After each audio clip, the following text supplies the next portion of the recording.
right now. Okay, awesome. Okay, so welcome to this meeting. We're going to be discussing the Mary Griffin at Derber Foods case study. Okay, and then let me pull that group meeting agenda. Okay, I'm going to read the instructions just so that everyone can, I don't know if anyone's had like the opportunity to read it. So, and plus it's our first meeting, so. Yeah, go ahead, please. I need it. Okay, yeah, like why not? Okay, so instructions. Oh,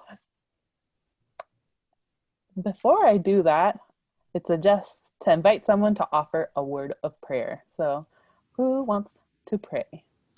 I can do it. Okay, thank you. All right.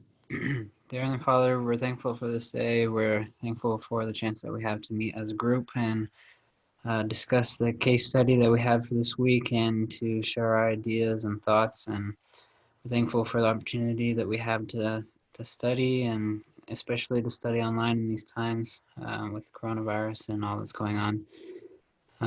We're thankful for all the blessings that we have and the knowledge of the gospel as well. Please bless that we can have thy spirit to be with us. Bless that we can hear each other and that we can be uplifting. And please bless that we can work effectively together. And please bless that we can always continue to be better people and better students and disciples of Christ. And this is our prayer that we say in the name of Jesus Christ. Amen. Amen. Thank you so much, Ben. Okay, so back to the instructions. Okay, so it says, you are invited to pray and invite the Spirit into your preparation. Read this document before meeting with your group in order to maximize your group's time and to facilitate a high-quality discussion. Select from the discussion questions those that will most benefit the group's learning. As the discussion ensues, involve everyone in the group equally and encourage open discussion. It is imperative to establish an atmosphere of open discussion without judging others. The hints provided with the discussion questions have been provided as prompts to assist in moving the discussion forward if needed. Most times, there are many correct answers in addition to the hints noted below. Okay, so we began the recording, we offered a word of prayer, and so now I'm going to do the quick synopsis of the case. Okay, so the super quick synopsis is, so Mary Griffin was just working, and then comes in the other guy, I forgot his name, and this guy was informing her about Simon York, who's an assistant brand manager, about like his little outbursts at work. One was that he was like yelling at the production line. Another was that at a meeting he was just being really condescending. So her task now is to figure out what to do with him, and help him out, because he does like have good skills, but his interpersonal skills like lack a lot. Okay, so we're that. Okay, so then now I'm gonna select a discussion question you feel will best help our group to learn from the case. Okay, so let's just go with the case facts, so we can all be on the same page. So what is the issue in this case study? I think Simon York's behavior is the issue. Agreed. Right? The way he's treating his team and the way he talked down to them in that other group meeting that they had. I think that's the issue, is his behavior. I think at some point said how he used to be like an assistant, but now he is a brand manager. Yeah. Mm-hmm. And so, I mean, the reason he was promoted because he had really good talents and, like you said, and he had good ideas and such. But it seems like he's probably a younger person and maybe hasn't really had leadership training, and so he maybe doesn't know how to be an effective leader. Or he just wasn't trained very well and was given, I don't know, not super great advice. Adding to that, I kind of have this belief that Simon York is someone who like either got promoted really fast, and that's kind of like the reason why he he doesn't really know how to manage people well, because what was I to say? Because like I think like so far his skills have been like driving him to like move up in the company, and I can imagine his higher ups were like, oh, I like how he works, maybe he'll be a good leader, but maybe that hasn't come Developed. through yet. I don't know, just like a thought. Yeah. And the one guy, I can't remember his name either. Like I think it's Shelburne. John. Yeah. He called him a hotshot, which makes it seem like there really is a pattern of him being kind of aloof, maybe full of himself, or that kind of stuff. Okay. Awesome. So why is this issue important? Like why should they deal with it in a way? Probably got to deal with the demeanor of the people that he works with and he leads, because they said that they were very stressed out and they weren't very motivated to keep working, and that's a really big issue when it comes to addressing company work. Especially when you're the leader. Yeah. When you're the one in charge, you're kind of the one that sets the tone for the whole team. And so if he's not doing a great job, then that's gonna trickle down to everyone. Mm-hmm. Yeah. Okay. And then what are the specific behaviors that raise concern? And I think we've named some of them, but like I think the one that,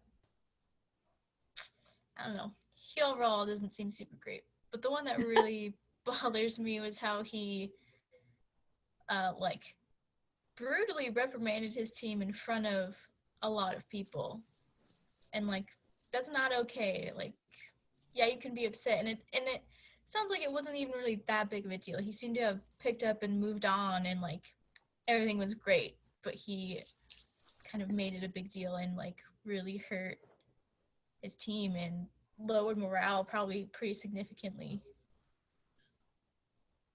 Yeah, especially like even my kids, like when my kids do something wrong, I try and pull them aside instead of, reprimanding them in front of their siblings or their friends or whatever. I mean, even I have enough respect for my children to take them aside and talk to them and say, hey, you can't do that. But let alone in a professional environment like that, to call somebody out in front of everybody. And it sounded like it was the other kind of team leads. So he was doing it in front of some other pretty high up people. That's just not classy at all. Yeah. To me, it kind of shows his character. He doesn't really look to uplift those that he's working with. He kind of just looks to belittle them and throw them beneath himself. Like, I'm the man in charge. If you're not doing things correctly the way I want them to be done, you're going to get told in front of everybody and be ashamed. And then you'll never do it again. I just don't think that's the right way to do it. No.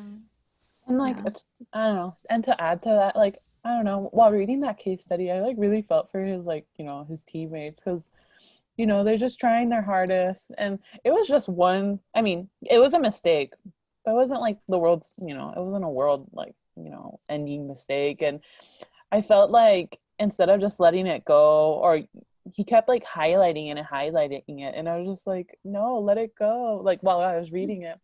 And I felt like, I don't know, I felt like secondhand embarrassment, because I was just like, like these poor guys, like they apologized publicly in front of everyone at during the presentation, and it's kind of like, it's like, York, please, like, stop. I don't know.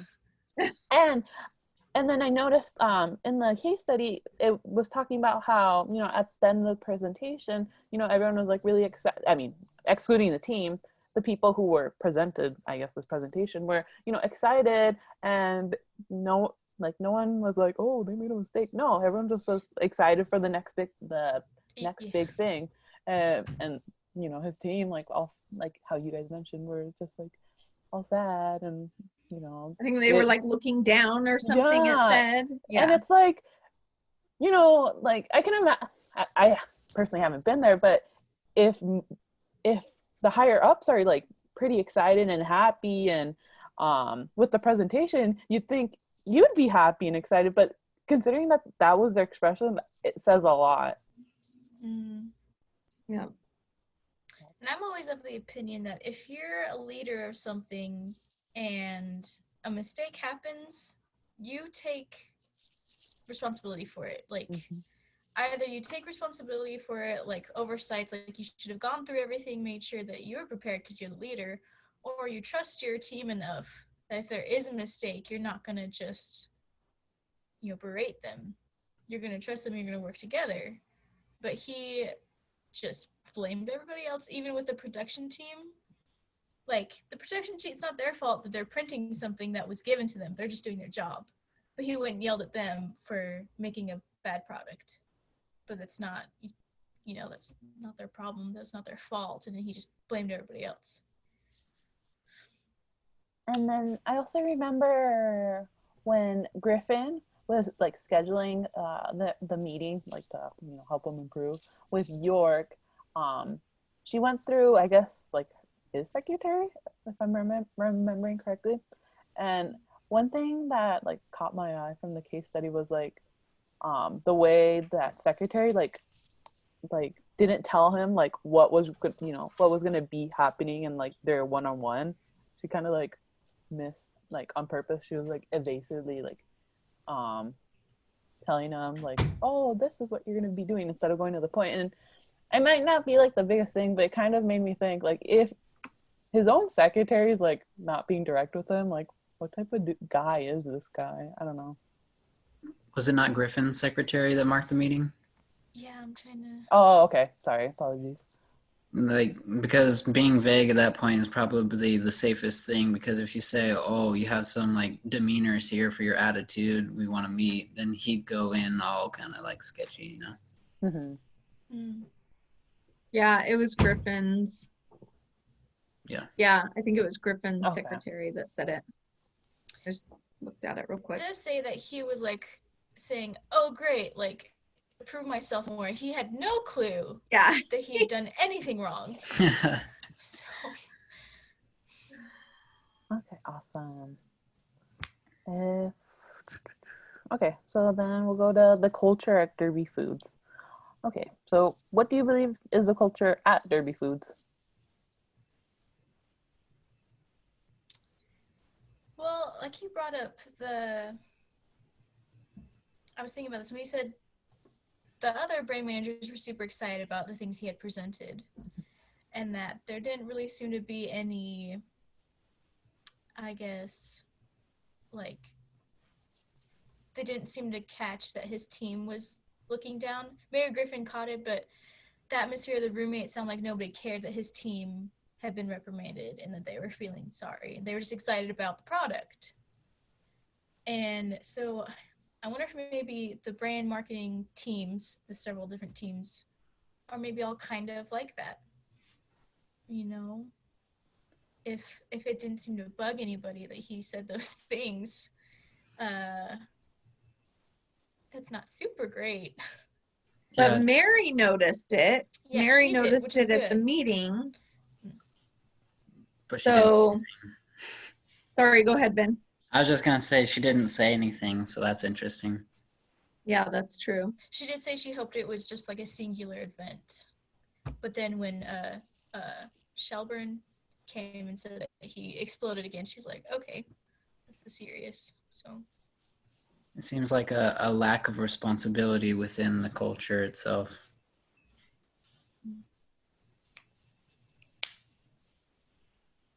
the production director at least kind of stood up for himself and his team. Yeah. Shelburne. He was like, can't let him keep doing this. Now that you mentioned like the production like line incident, unless other like details weren't like put into the case study, when he was yelling at people, it's not like anyone came up and defended themselves either. It was just kind of him yelling, and it seemed from what I read, or if I'm remembering correctly, that the production line kind of just took it, what Simon York was saying. Which to me is a bit interesting, because it's like I don't know. How would you, I don't know, how would you react if like someone from a completely different like department came over who has who doesn't know what like you guys do, like isn't with you, isn't responsible for you, and just starts yelling at you? I don't know. I feel like the basic culture of business is, I can't remember if it was in this class or something else I read, but the basic culture is like lower staff is lower. Mm-hmm. Oh, was it from the Brazil company thing that we read about? That was this Maybe. class, right? Oh, yeah. How he like reinvented the whole system. Yeah. Yeah, so the basic culture is, the lower staffing people are lower than like management and stuff. And so if they're just like a production team and a manager comes and yells at them, they might just be like, okay, yeah, this is the job I had, just have to take it. I can't stand up to them. I'll get fired or whatever. Which is not great culture. To me, it really just seems like York is more of a boss than a leader. He just stands on a pillar that he created himself and then just yells down at everyone else and hopes that they listen to him. Instead of being a leader where he's working alongside with everyone, talking about things, understanding everyone's ideas and roles, and working together, he's just trying to, I don't know, boss around Sounds it. like maybe he was better as the assistant brand manager, because they were talking about how good he was and what great ideas he had. Maybe he was better off in that role than the role of a leader. That's what I was thinking. I mean, people can be really good at their jobs and not have to become a leader. They don't have to be promoted. They could be good at the job position they're in. Yeah. But definitely he needs some he needs a greater capacity in this aspect of leading the individuals and knowing how to convey his feelings and help them correct the situation. Yeah. I think like based from like what we learned last week, it could be like his leadership style is what, coercive in a way. Yeah, I'd say coercive or pace setting. Because he says that he holds himself to a high standard Mm-hmm.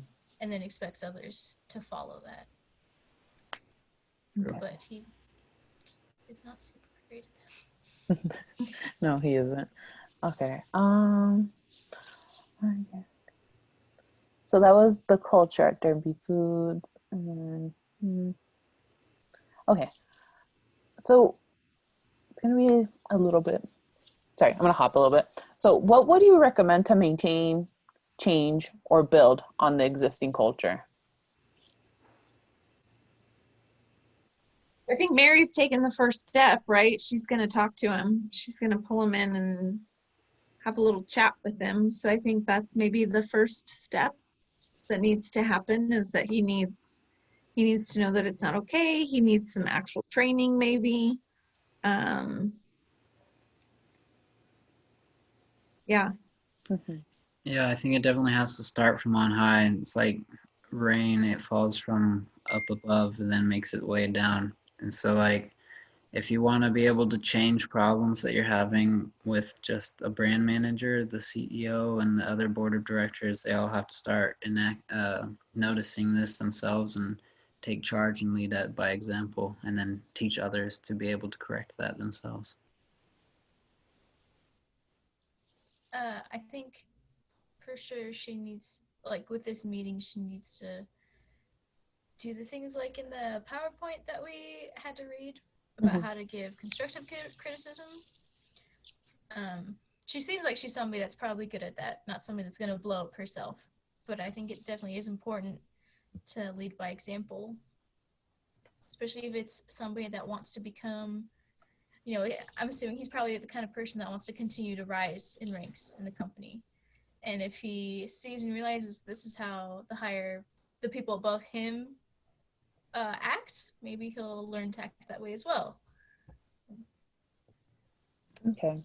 And then a similar question, but applying it to to Mary. So we kind of we're talking about how she's like, supporting, this new change in the culture, right? To kind of help Simon not be so mean, right? But how do you think her actions in this case study have like worked against developing that culture, or the culture that already exists at Derby?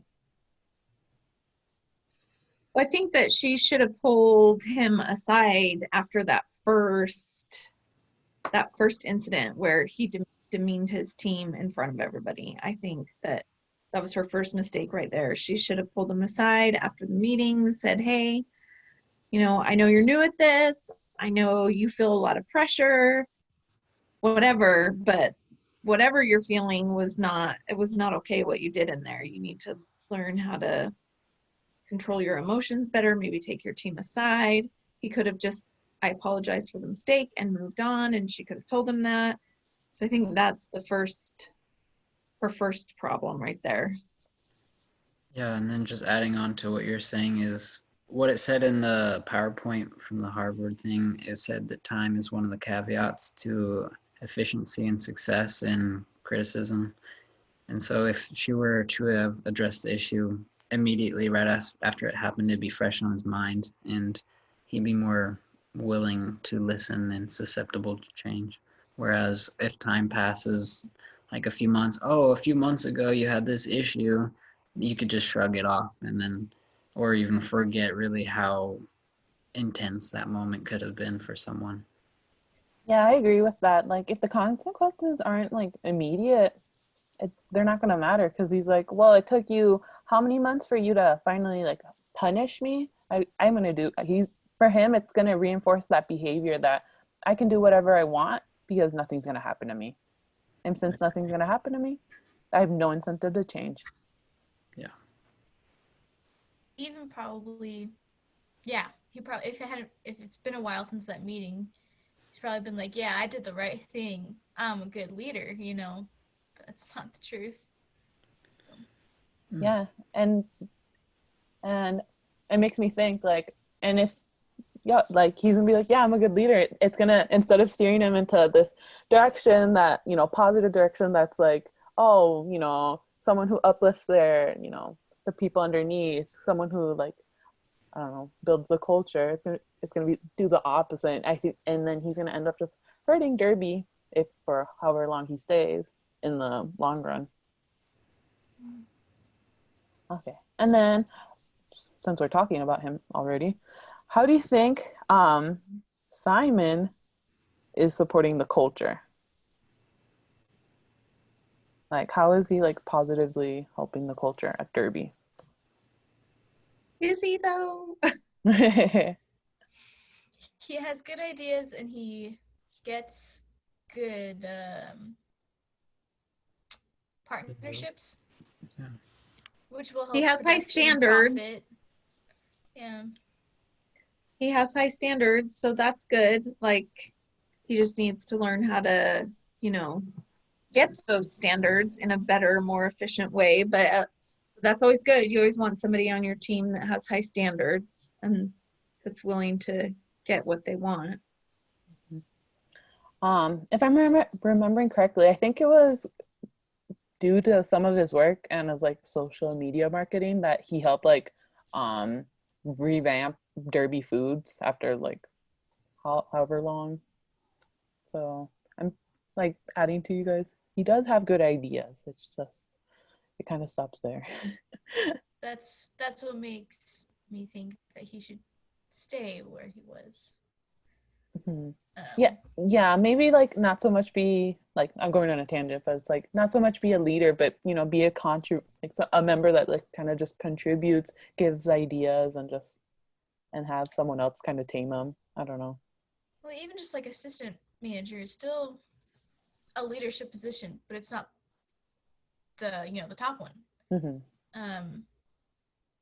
But even now, if they were to like demote him, I almost feel like that would be worse. I feel like that would produce a lot of backlash from him. You probably feel a lot of animosity about it all. Mm-hmm. What was I say? And I think, and then switching that question up a little bit, and I think it's the most obvious part of this question, like of all the questions. But how do you think he is working against the culture at Derby? Demoralizes everybody.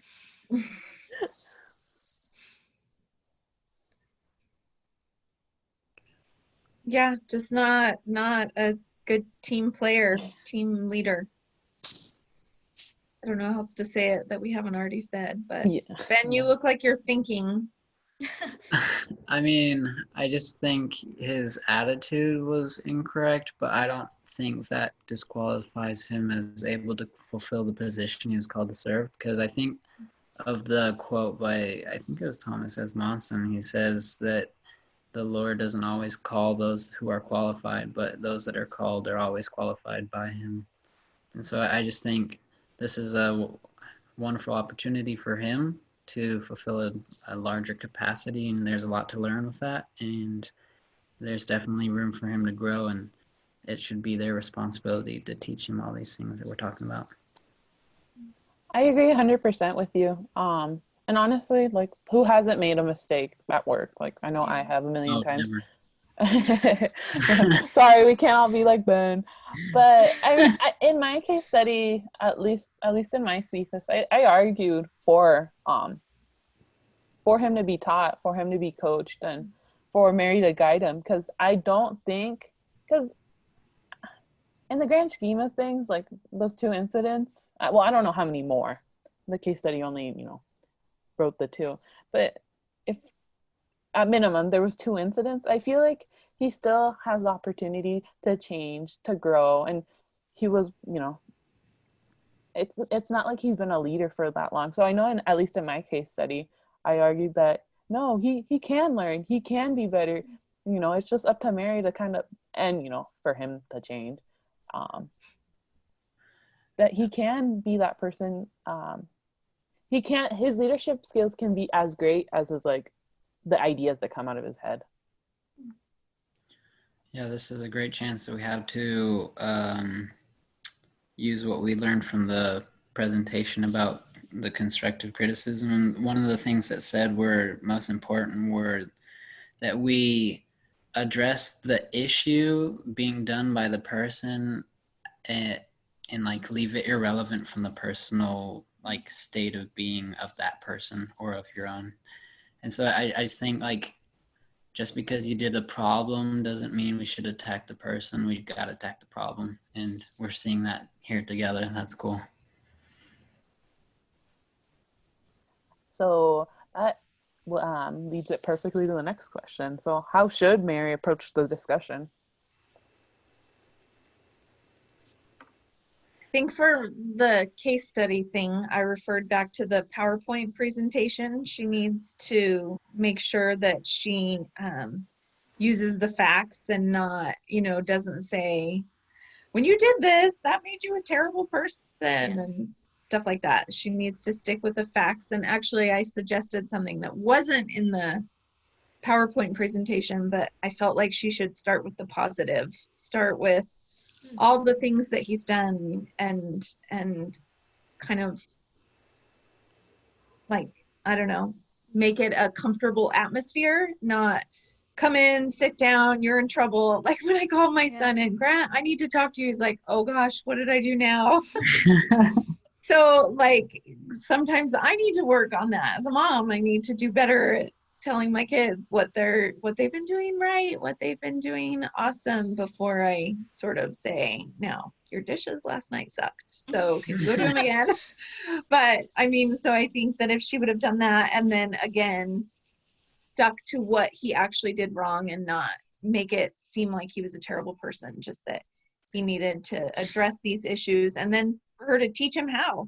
After she told him what he did wrong, teach him how to do it the right way. I think that is important to not just say, hey, you didn't handle this well, go do it better, but teach him how to do it better. Yeah.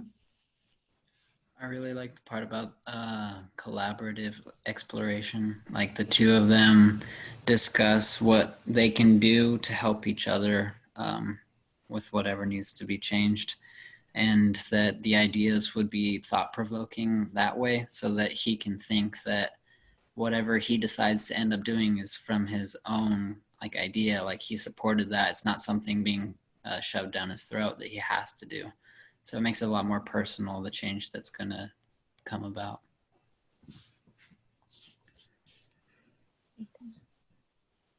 I wonder if she could maybe like ask him how he feels his team environment is. Like I wonder if he maybe has noticed there's been like lack of Bad morale. motivation or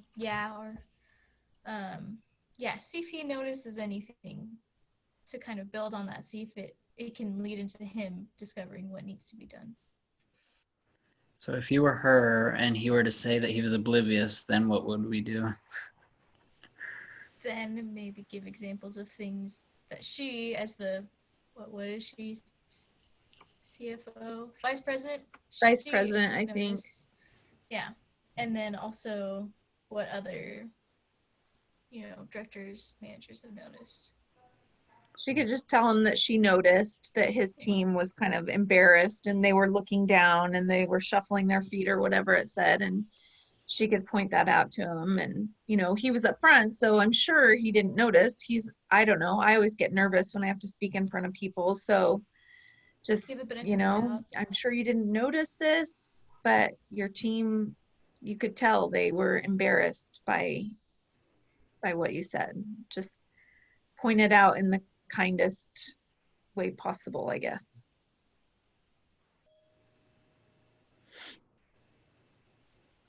I can't talk. I cannot talk. I don't know why I'm reading. Sorry. I think it is important in that meeting, like you said, in the nicest way possible, but it is like, even if he kind of like flat out refuses to like, oh no, everything's fine and dandy, I think Griffin really does need to like be like, hey, what happened at the production line? Just be direct, like you said, nice but direct, because if not, the problem's not going to resolve itself. Yeah.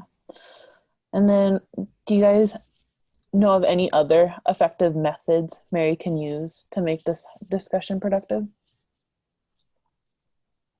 Well, I think kind of like Liz said, just ask him, how do you think, even like if he didn't notice, right? He didn't notice what his team was doing.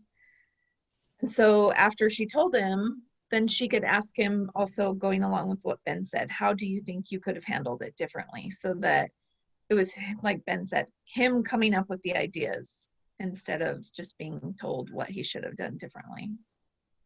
So allow him to take ownership of changing his own behavior.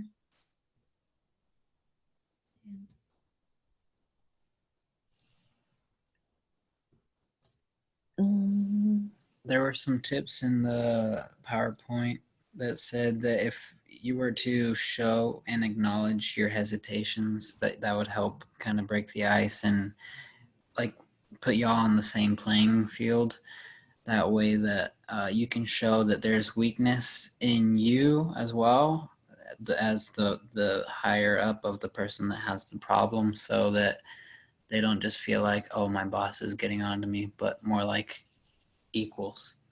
And then there's another that I liked that was talking about when proposed plans are considered, you think about the consequences and the benefits of each one to help you rationalize if it's going to work or if it's not going to work, to get to closer to the best chance that you have to the solution. That PowerPoint thing was good. Oh yeah, that thing was awesome. I liked it. Yeah.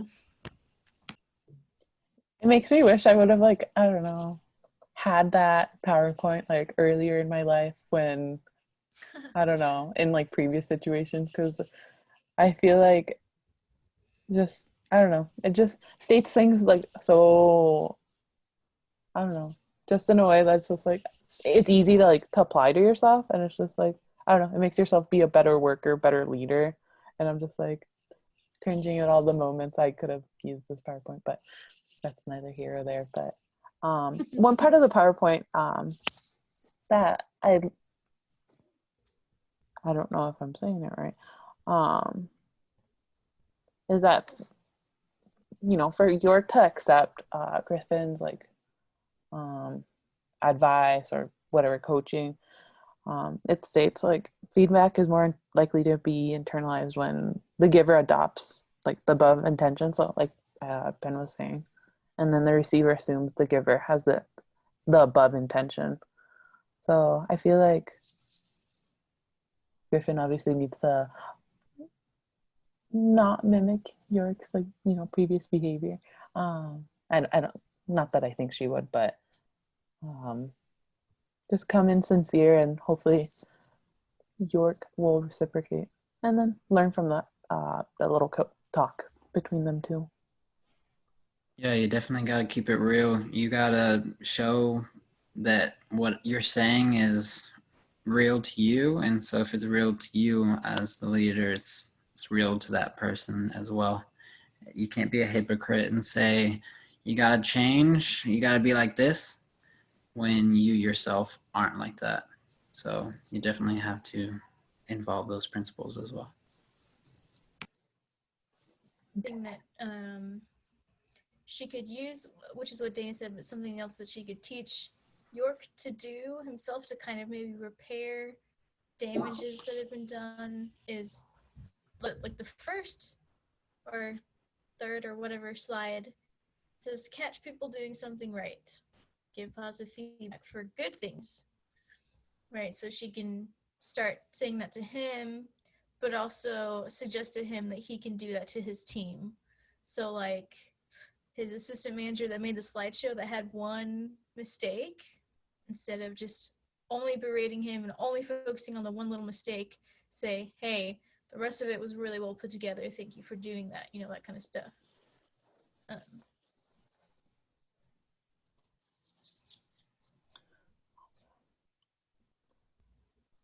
Okay, so we've all kind of agreed that they're gonna have the talk. They need to have she needs to come in with good intentions. Hopefully, he understands those intentions and follows through. Do you have any other recommendations for Griffin, like after that little meeting, for her to take, like additional steps to handle York and to guide him, I guess? I would maybe set up some reoccurring meetings with him, some training opportunities, like say, hey, let's follow up on this in a week or in 2 weeks and see how you're doing, and encourage him to, if you have any questions about your interactions with your team, bring them to me. Let's talk about them. Let's see how you can deal with them better. She needs to mentor him and help him. So that's one idea, is setting up more meetings with him. And then adding on to that, I think following up on the issues and seeing the progress that the person has made and if the issue's been resolved is also important too. Because like I think about the missionaries, when they extend commitments, they always have follow-ups so that they can make sure that what was being taught is being enacted. So definitely staying on top of the problem is important as well. And these meetings would be a good opportunity for that. Another thing I just thought of is this was in response of just the most recent production outburst, right? She pretty quickly decided to have a meeting with him.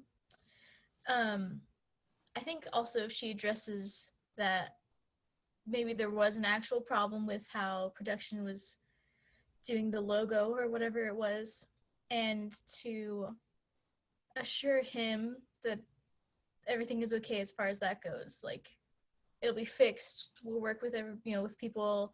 We'll get this. The partnership isn't destroyed or anything, because people that react in like outbursts and like blame others can also often be because they might feel like if they're the one in trouble for all these problems, then they'll get fired. Like he could be honestly concerned about himself, and this is the way that he deals with it. So if he knows that she's not gonna like really punish him, or that anything really significantly, nothing negative is gonna happen, and that could be a good opportunity for him to like understand that how to change and do things differently going forward. And do you think the team members, not Simon, not Mary, do you think the team members have like any responsibility in like helping York grow, or are they kind of just like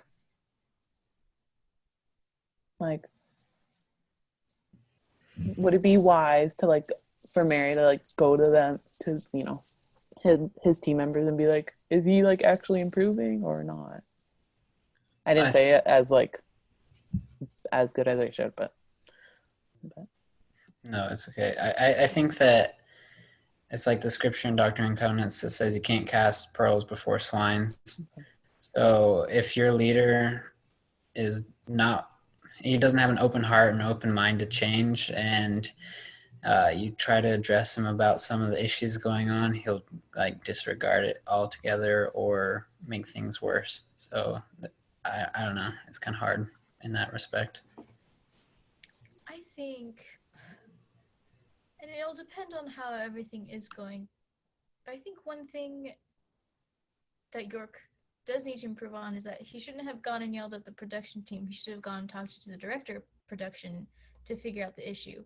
And so if she goes and just talks to his team rather than addressing him first, then she's not doing what she was wanting him to exemplify, right? Does that make sense? So, I don't know. If he ends up just kind of getting worse, then yeah, maybe. But there needs to be like equal responsibility between them.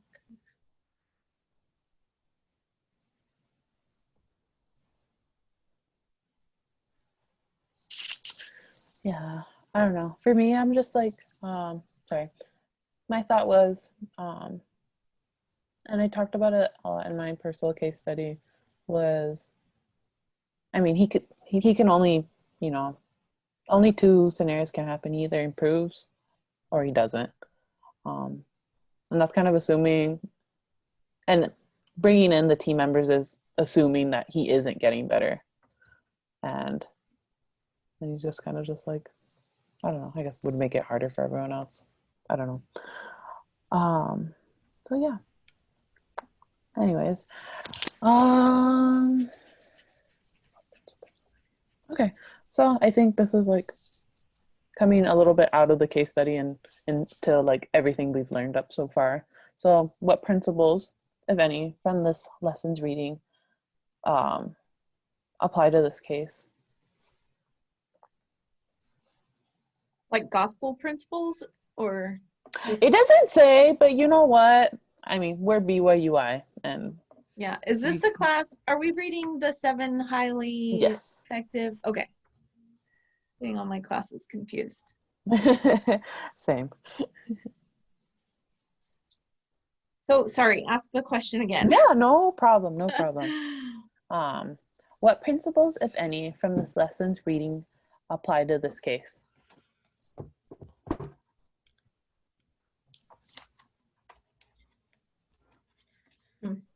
I think it's definitely a cumulative of all that we've said thus far about the case and about the PowerPoint. Just making sure that when there's an issue, we address the issue quickly, that we're nice about it, but we're also direct, and that we help the person think of a way to solve the issue under the direction of the leader, and then that there's consequences, there's follow-ups, and then there's true change both by the leader and by the person being educated.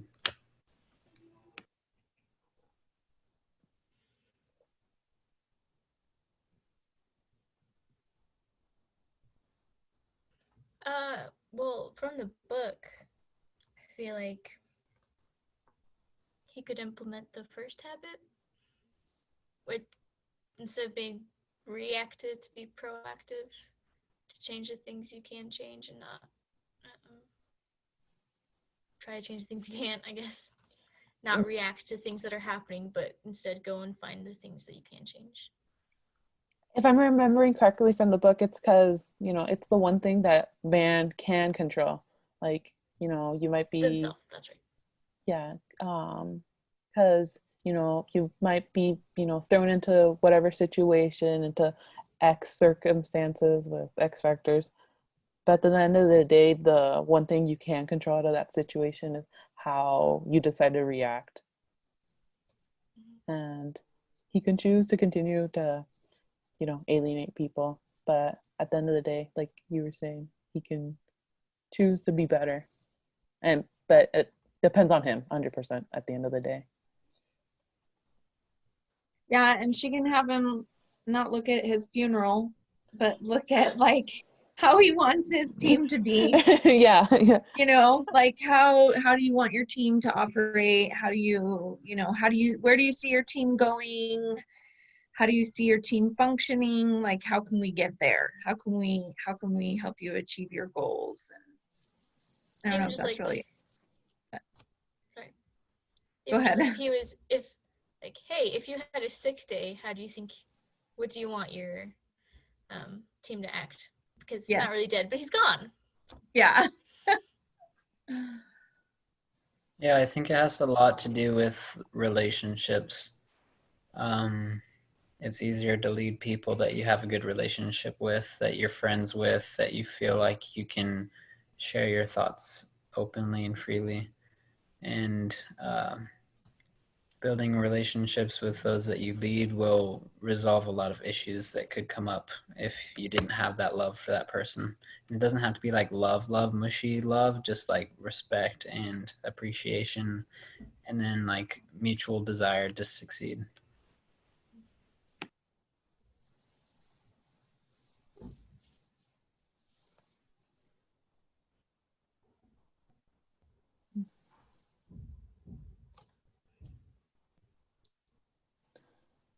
Sorry, I was just like thinking about that last thought. A little too deep, sorry. No. That's what we're looking for in this discussion. You are technically the only priesthood in this group, so. So it's like. I don't know about that. I don't doctrine here. I was gonna say, and I guess on that point, are there any last thoughts from anyone?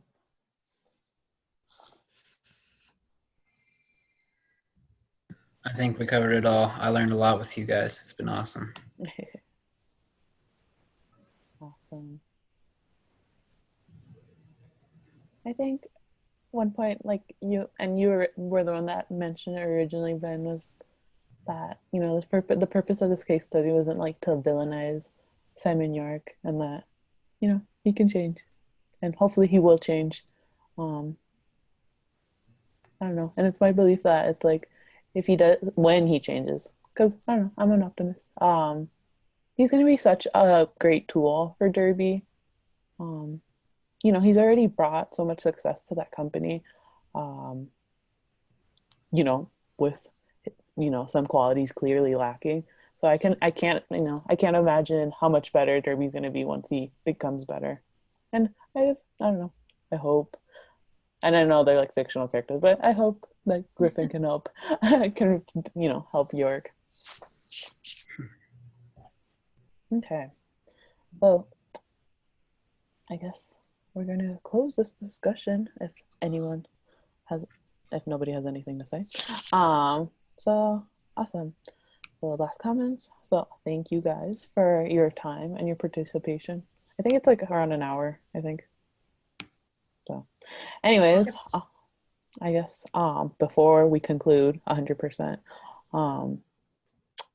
I don't know who's gonna take the responsibility for the next discussion. So Right. That you, Liz? Are we going alphabetically?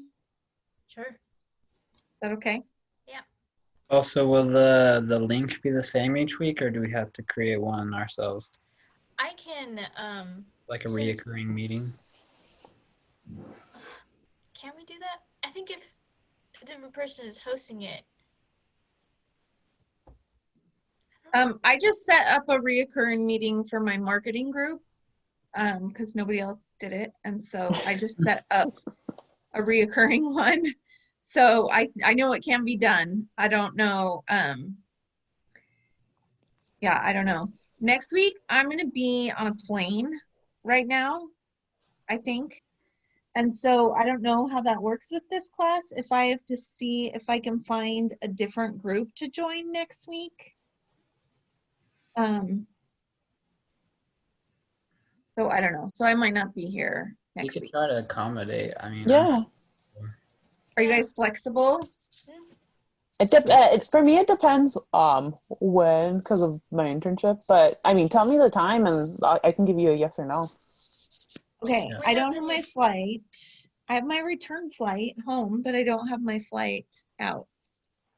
So I'll get back to you guys on the group. Is the group text okay? Is that an Yeah. easy way? Yeah. Okay. Yeah. You guys were more than willing to accommodate me, so I'll try my best to accommodate. But would you are you interested in still like doing it on Thursday, like earlier, or like later in the day? I can do whatever works best for you guys. I'm flying to Vegas and then driving to St. George.